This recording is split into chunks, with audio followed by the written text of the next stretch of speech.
Good morning. This is Jason Dean coming live at you again from Film Fanatic headquarters. It is Tuesday, 11 o'clock, February 24th already. So I hope everyone's doing good. We survived the snowstorm, big snowstorm. Although here in Maine, it was hard to tell. We definitely got a lot, but it was very windy.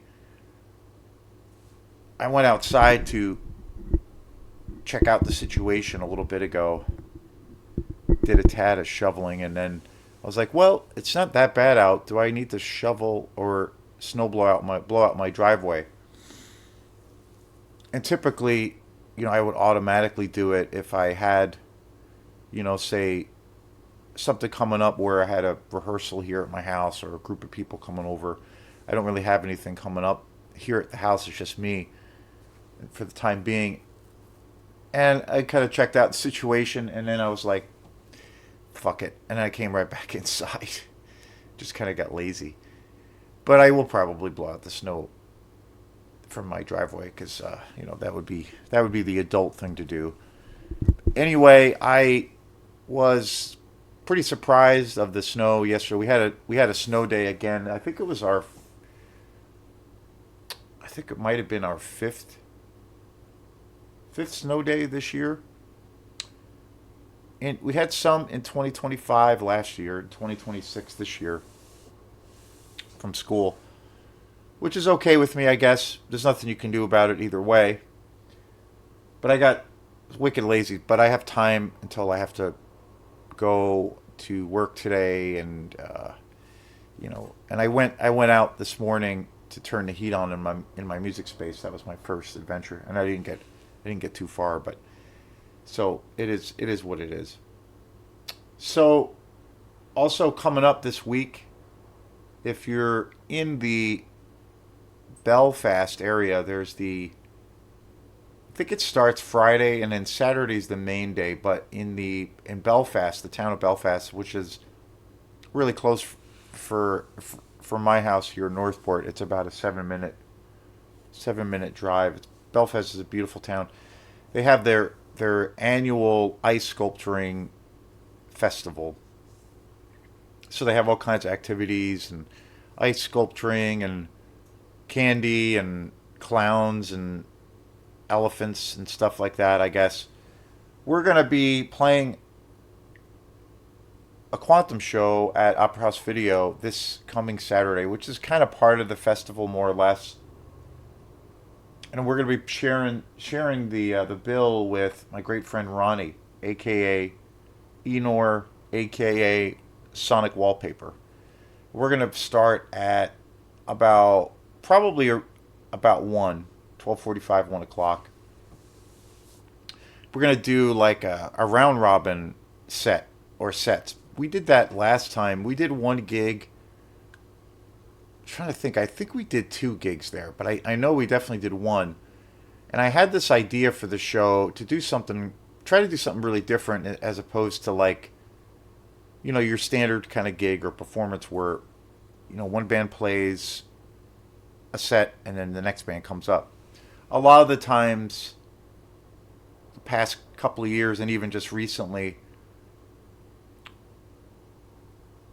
we usually share the night with another band or two or multiple bands. We did a show this past Saturday, which was really, really fun at Hey Sailor with my another great friend, Eric Halsey. And that was broken up with, two 45-minute sets, more or less.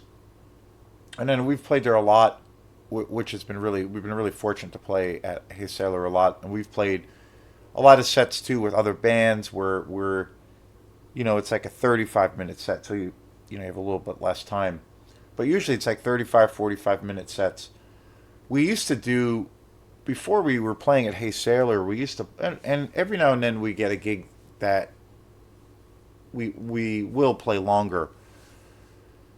But we used to play back, quite a few years. Well, I guess before COVID, we used to play long sets all the time. We had this really sweet gig years ago at Threshers in Searsmont, which is now closed. Both of these venues are closed now, where we would play 3 hour sets. And then when we used to play at Fog, we used to play 3 hour sets. And there were a handful of other places that we have played or had played at where it's usually 2 to 3 hour sets. Like that was kind of like standard for a while. But as of late, the last couple of years, all the sets are on the shorter side, which is fine. I mean, you have to kind of curate the set a little bit differently. Obviously, when you have the longer sets, we can, I guess, take our time even more to try to build the music into something. And then sometimes with in the context of where you're on a bill with a bunch of bands, you kind of want to just maybe hit it a little bit harder, and then before you know it, the set's over. Which we were doing for a while, but lately was like, well, why don't we just mix things up a little bit? So it used to be my natural kind of thing to go into sets like that where we were playing these short sets. Just go into the set playing like the heavier dance stuff right away. But lately, been kind of throwing that out the window a little bit and just playing the music and just seeing what happens and just feeling that vibe and trying to, maybe bring even more of a dynamic kind of remain dynamic range to the set and experimenting a little bit more. So it's been fun. It's been fun doing that. But anyway, this set coming up on Saturday, we did a show like this last summer, and I think we've done two, but I know we definitely did one, and it was really fun. It was really great. Ronnie, who has this band Sonic Wallpaper, he has a lot of songs and tunes that he's written, but he also does a lot of improv, and it's all ambient inspired. He's an amazing guitar player. He loops a lot of tracks. He uses synth and pretty similar to kind of what we do. But he does more of all improv stuff. I have heard him do his like sets of where he'll. It was really funny because I had heard him play a bunch of times before, and then we ended up playing the three of us, Ronnie and Halsey and I, all played in the same band together, Bone Broth. That band broke up, and then we still do, even though it's not like a band that plays a lot. It's pretty sporadic.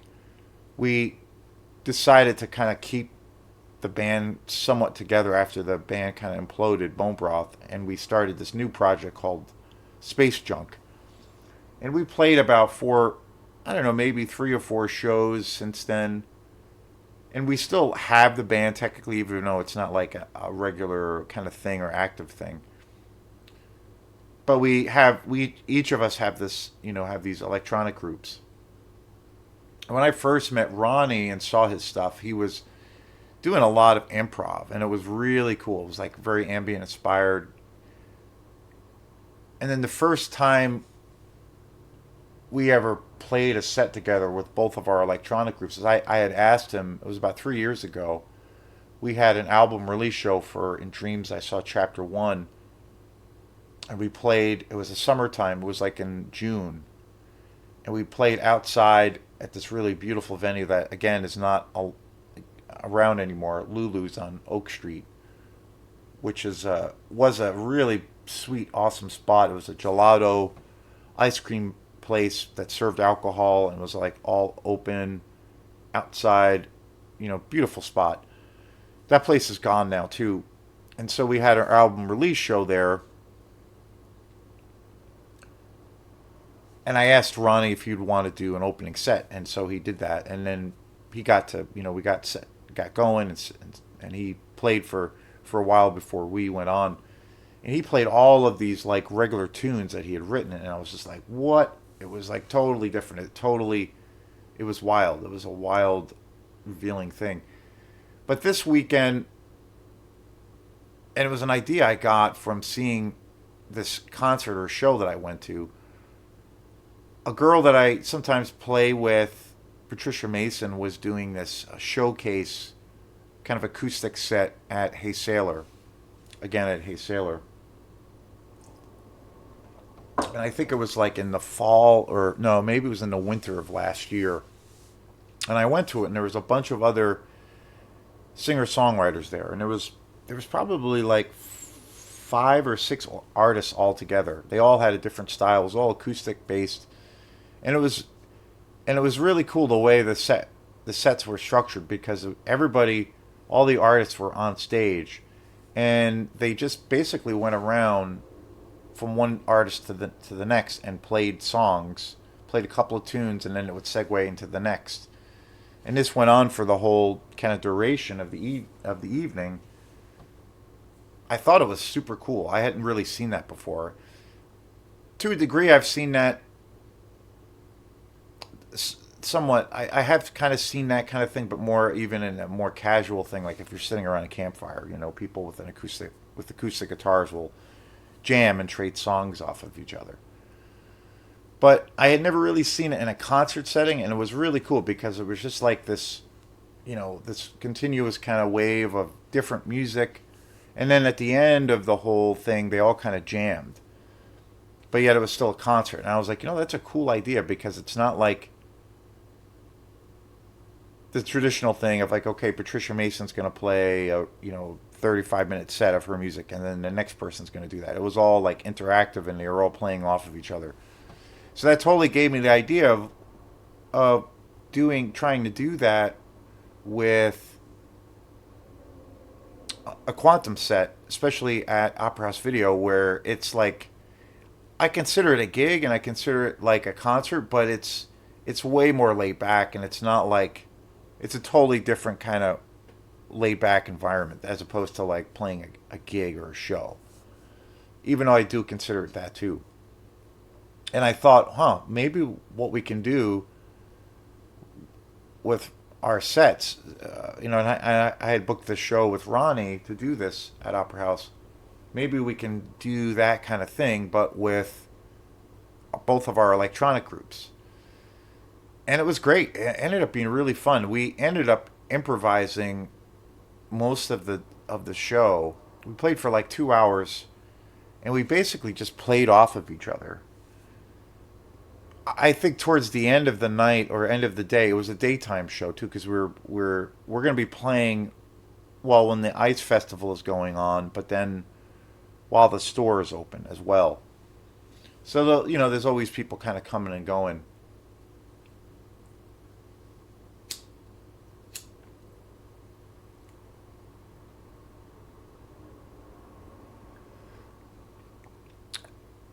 And at that show, I think we ended up only playing about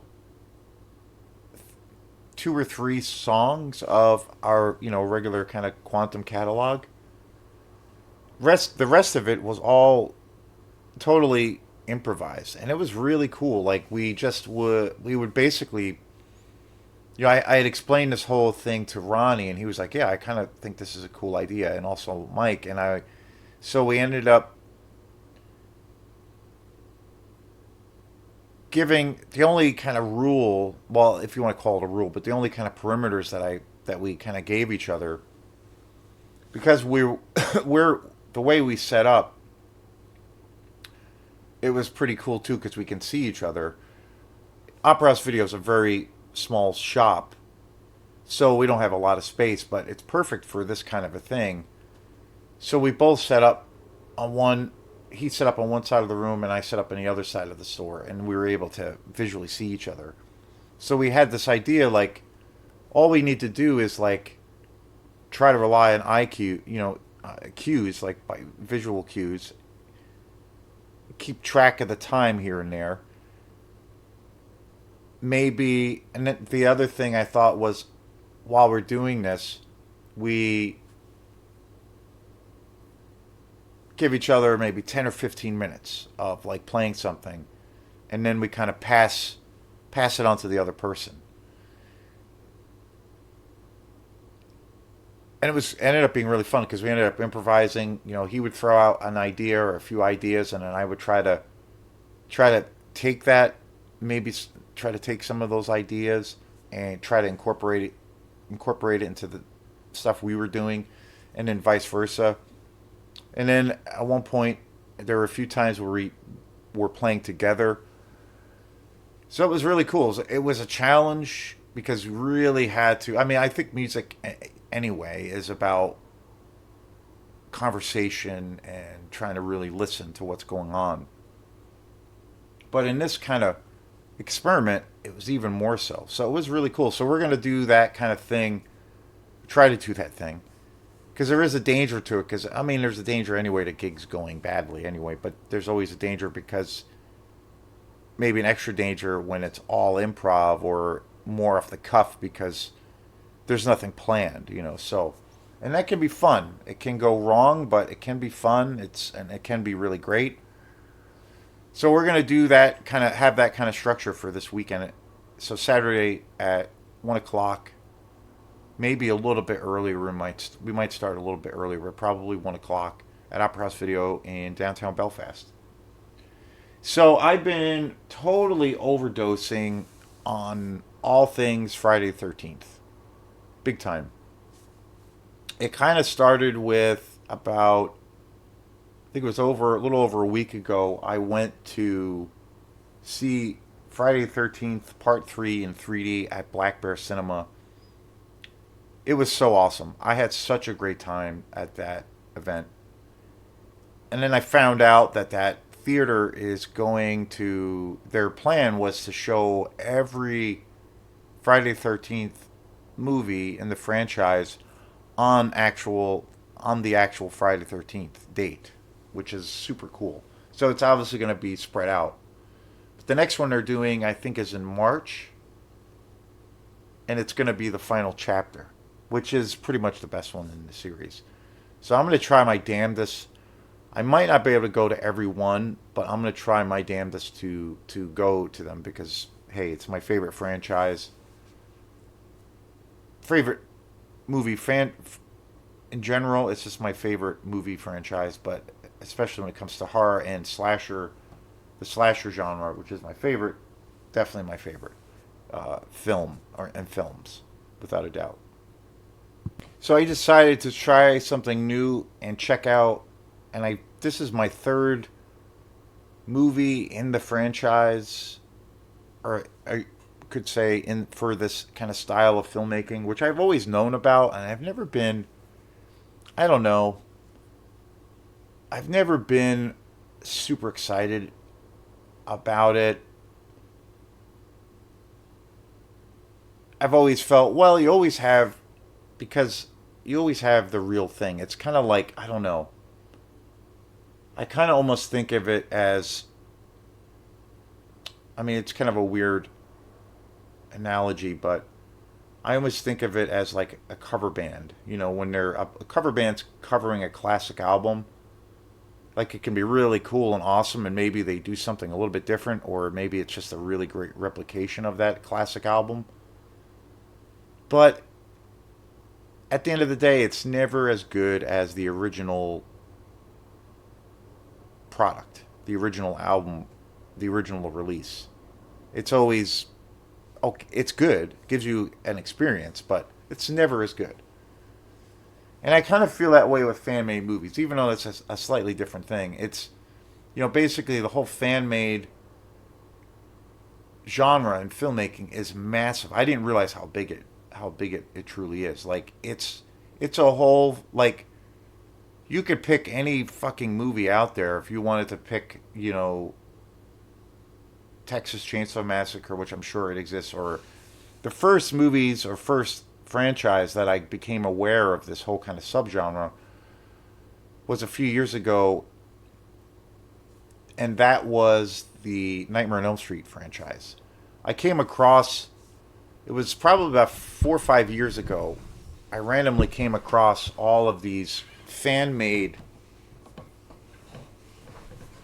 Nightmare on Elm Street movies. I was watching a YouTube channel. I think it was Cody Leach, and he is a big, big fan of the Nightmare on Elm Street films.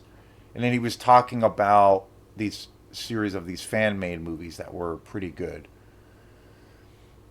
that was probably the first time I'd heard of these movies. And so I checked out a couple of them, not, and I honestly didn't really make it through them. I thought they were okay. And they're basically, I'm sure, don't have to, explain it, but I'm sure, I guess I will anyway. The whole fan made genre is massive. I mean, I didn't realize how big it truly is. I mean, you can literally pick any movie out there that's a franchise. It seems to be especially popular with really big established IPs. There's like a million fan made Batman films out there that I'm aware of. There's a shit ton of Friday the 13th fan made movies, Halloween films, also obviously Nightmare on Elm Street, and I think there's basically any established IP out there, whether it's a character or a franchise.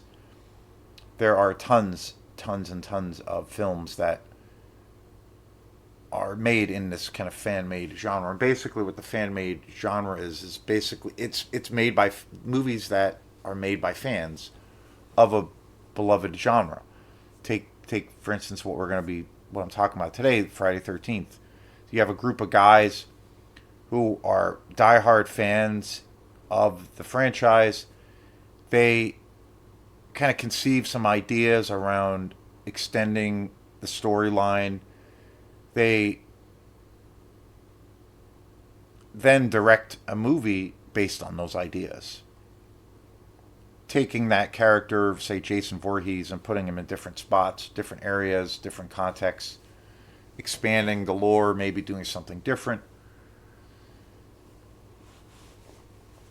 And it's a lot of these films are crowdfunded. A lot of people they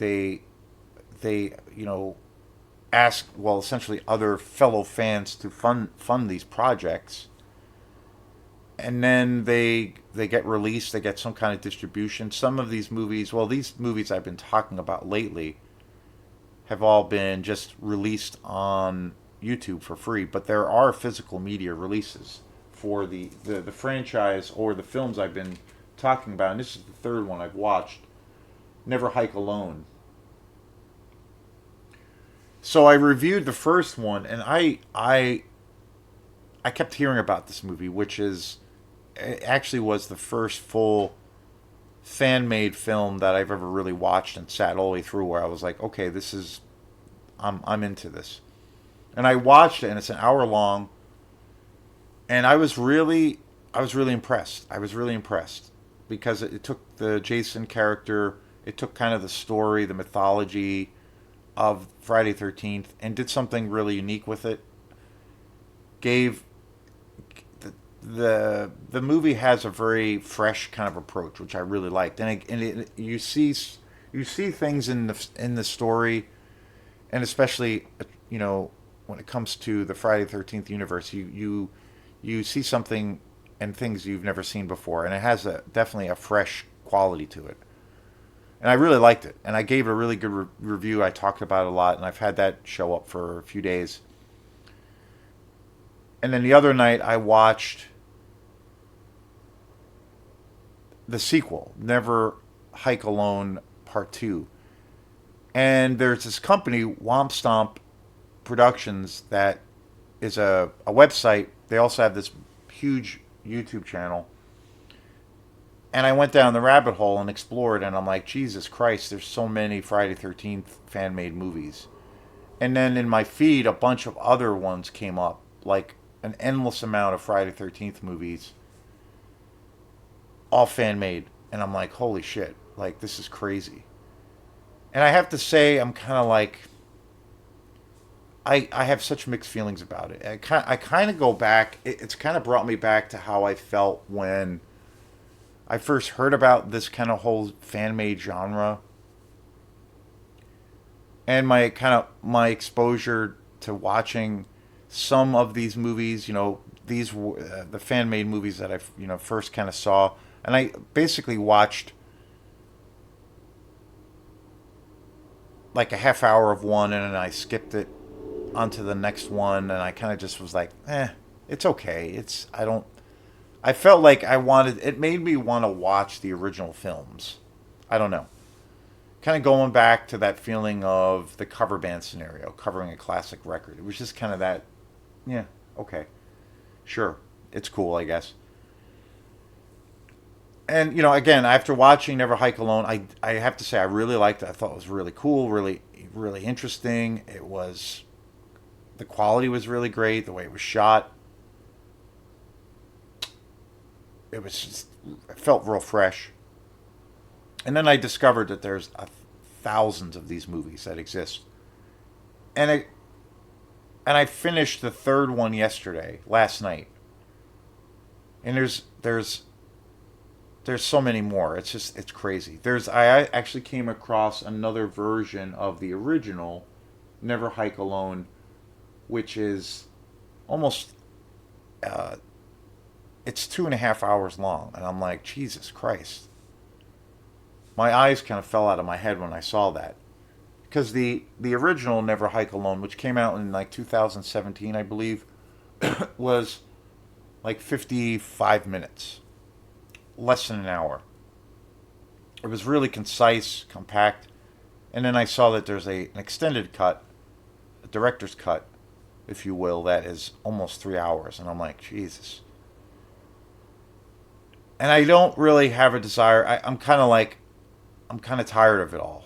It kind of brought me back to that original place of how I feel about fan made movies.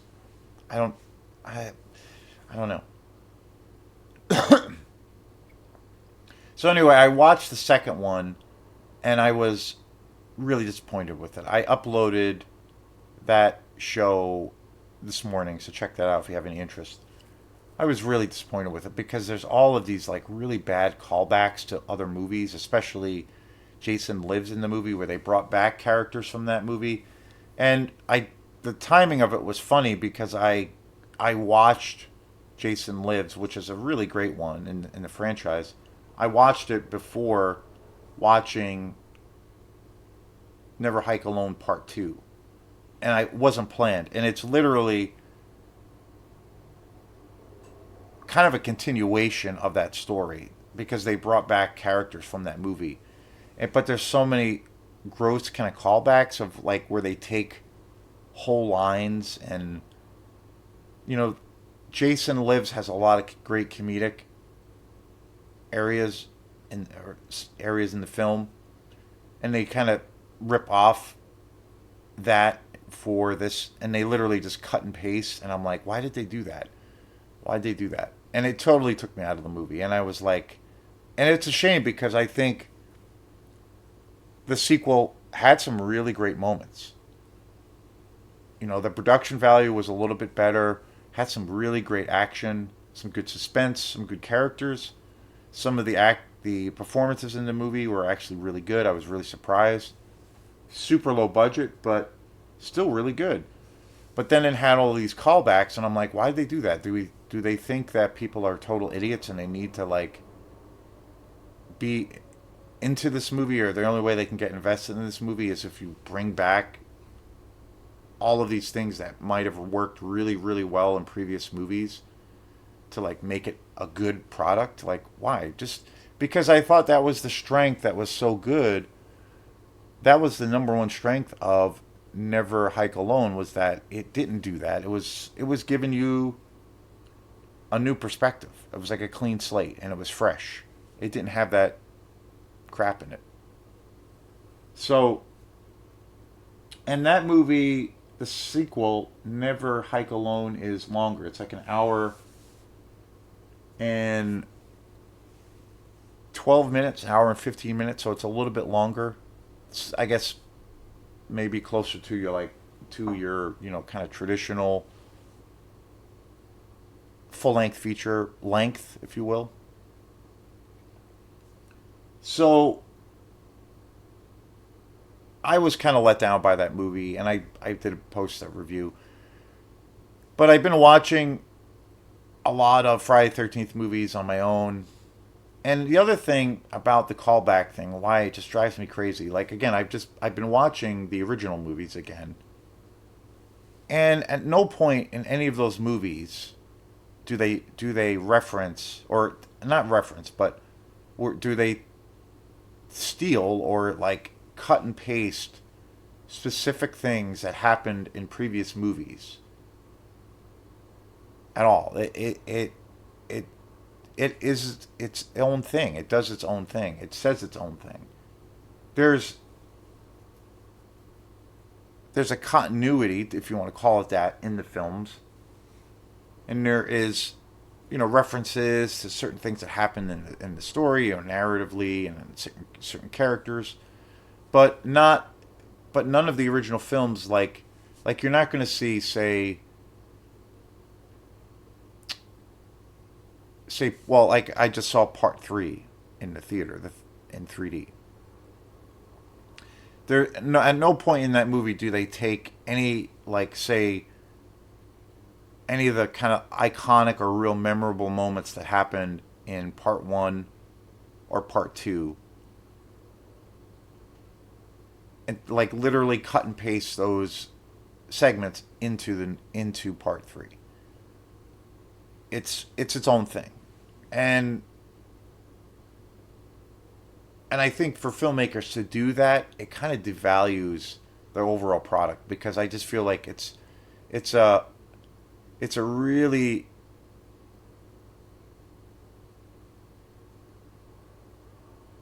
poor decision, because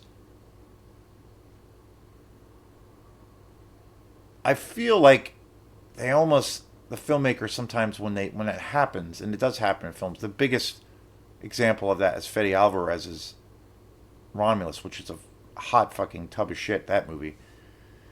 And I think because they feel that people live in this nostalgic world all the time, and they need to have an area of where they need to be comfortable. They need to their things need their hand needs to be held, and that maybe people are really stupid, and this is what will get them into this particular movie. When I think if you just take a little bit of a swing and throw out some fresh ideas and go and run with that, even if it's not successful, that is a much more interesting way to go. So I was really disappointed with it, with the second one. I put up the review. So you could say I was like, okay, I'm done. I'm after that movie, because I was sequels. Well, sequels in general can be tough. There's a lot of great examples of great sequels, and now discovering this other subgenre of filmmaking with the whole fan made thing. Again, it's something I just have this weird reservation around it anyway. So I kind of was like, okay, I'm done watching these movies, and any of these Friday 13th movies tied to this whole kind of fan made genre. But then another film. It was late last night. Another film popped up in my feed, and it was a new, well, not new, but it came out a few years back. Another Friday 13th movie that the same company made, and the movie was really short. It was 30 minutes, and it was called Never Hike in the Snow, and it was basically another Friday 13th movie, a real short film that was set in a snowy environment. I was like, okay, maybe I'll give this a shot, and so I was like, okay. It wasn't super late at night.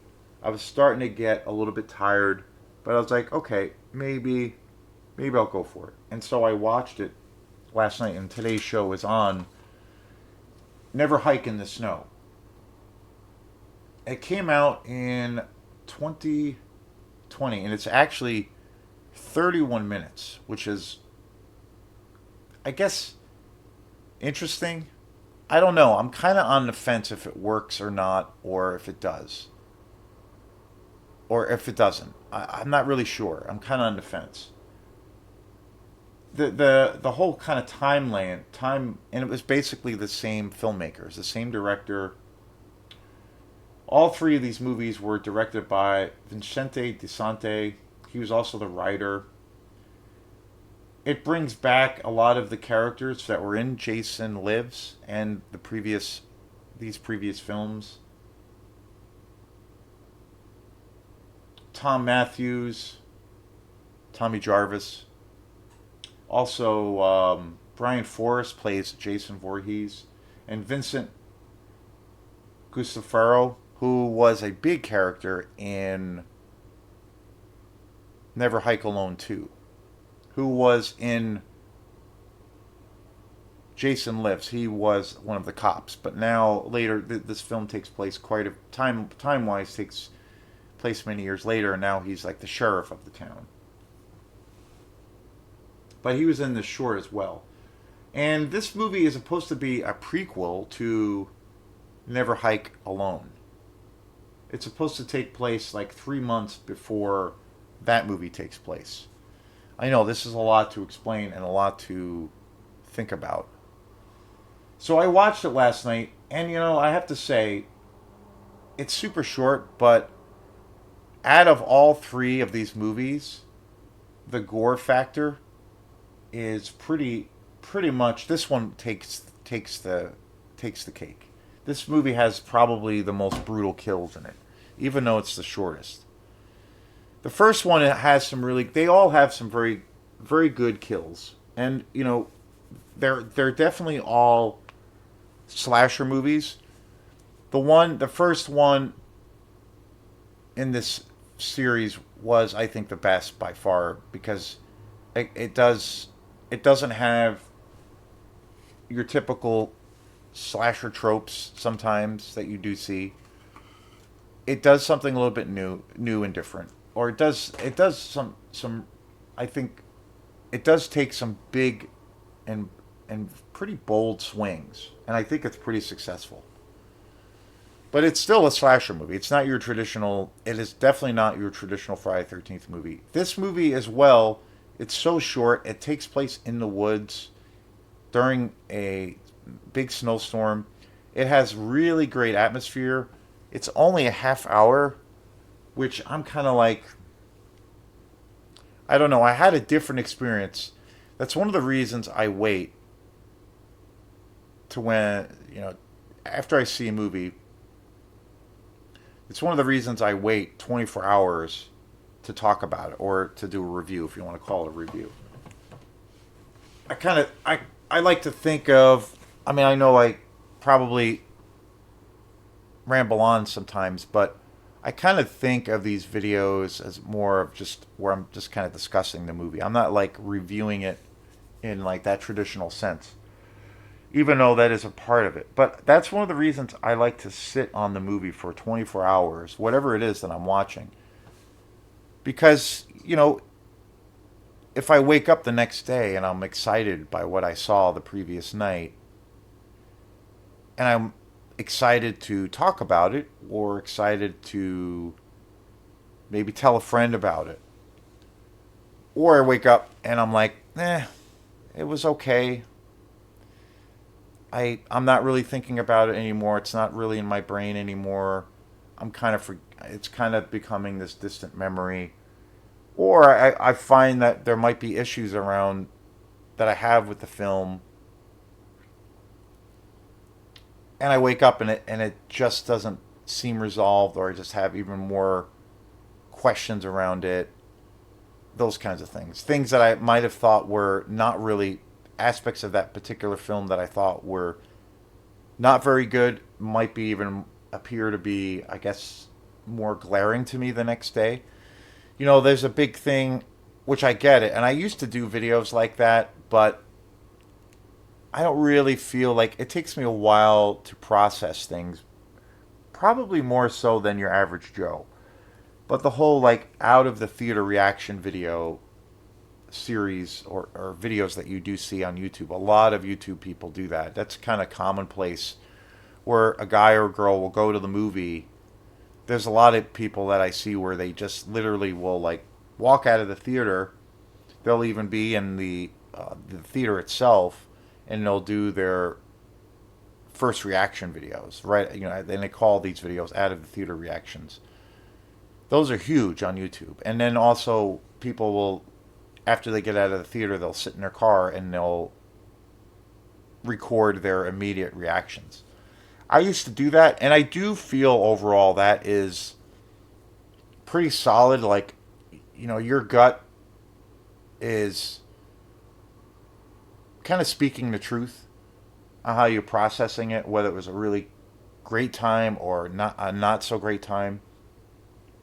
For the most part, it's pretty spot on. But I, I have, I've had so many experiences with watching movies where after a day or two, it could be a movie that, again, I watch it and I'm like, you know what? I dug it. I'm into it. And then the next day or three or a few days go by and I'm like, I feel like the whole experience was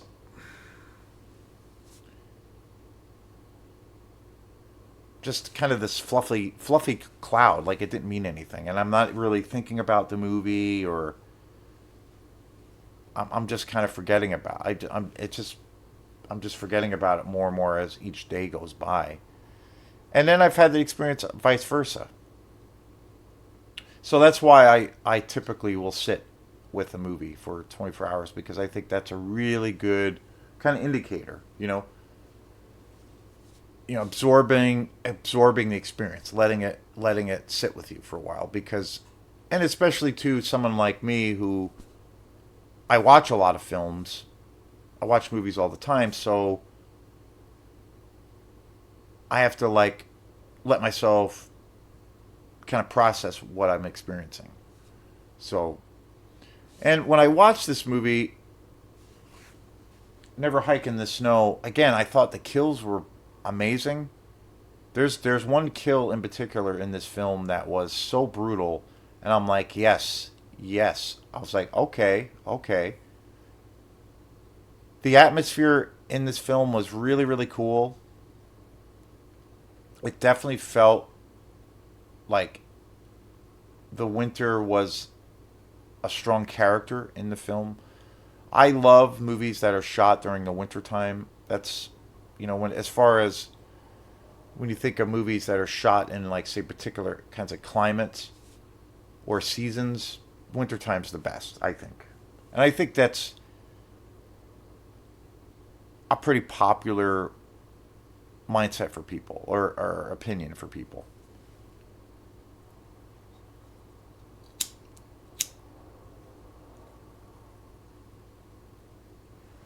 I love films when there are lots of scenes of rain or rainstorms, thunderstorms.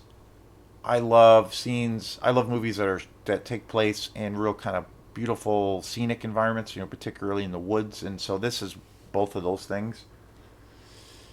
But I will say there's at one point where they bring back again one of the characters from Jason Lives, who is now the town sheriff, and he basically has the same callback kind of thing. For a second, he like literally does the callback thing, and I literally was like, "You're fucking kidding me! Please don't do that again." Why? It was at this point it was so annoying, but he does it for like a minute, and there's literally this thing of where he's just kind of regurgitating the lines that his whole shtick from Jason Lives, which in the context of Jason Lives, it was awesome. It was funny. It was great. It's kind of one of the best parts of that movie. So I don't need to hear it again in another movie that is isn't really an entirely different story. Like, I don't get it.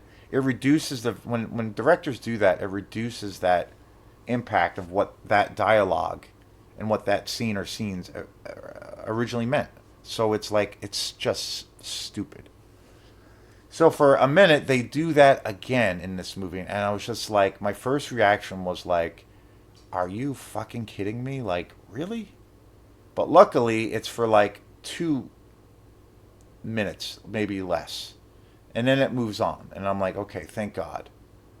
But I'm like, if there's another, I kept thinking and back in my head, if they do that again, I am fucking shutting this movie off.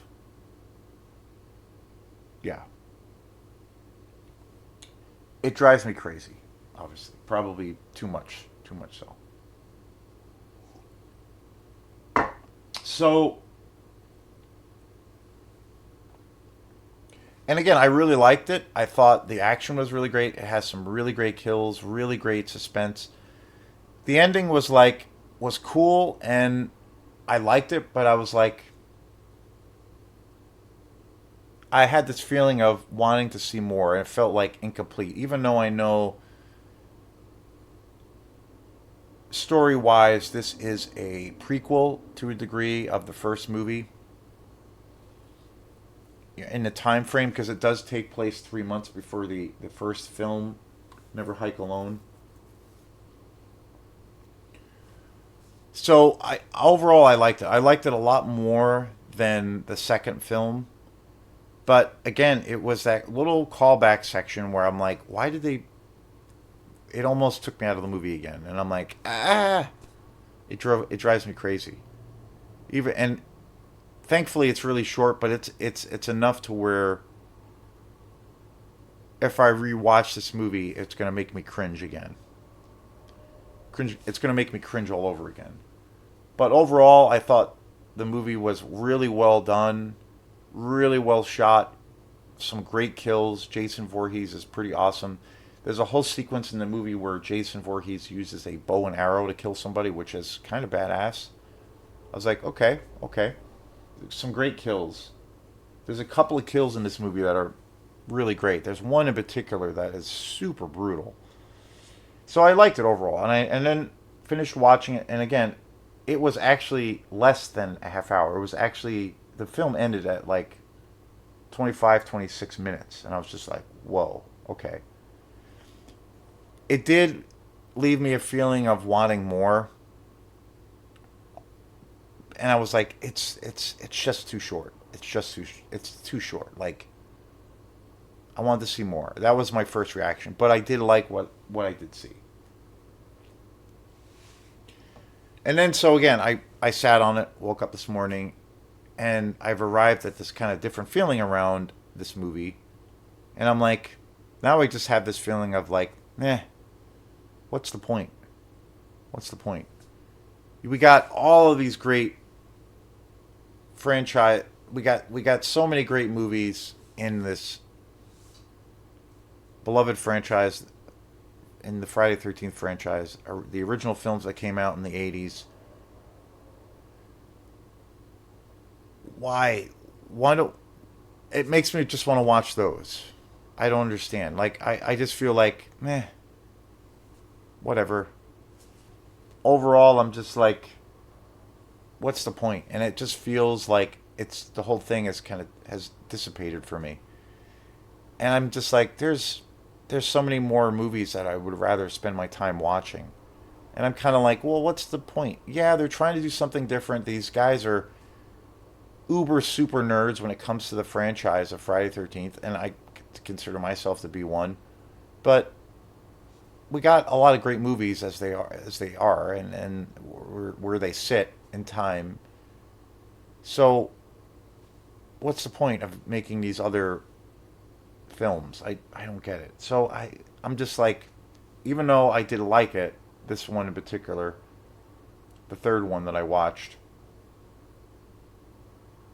I'm just like, I'm ready to watch something else. So anyway, have a good day, and we'll see you next time. Peace.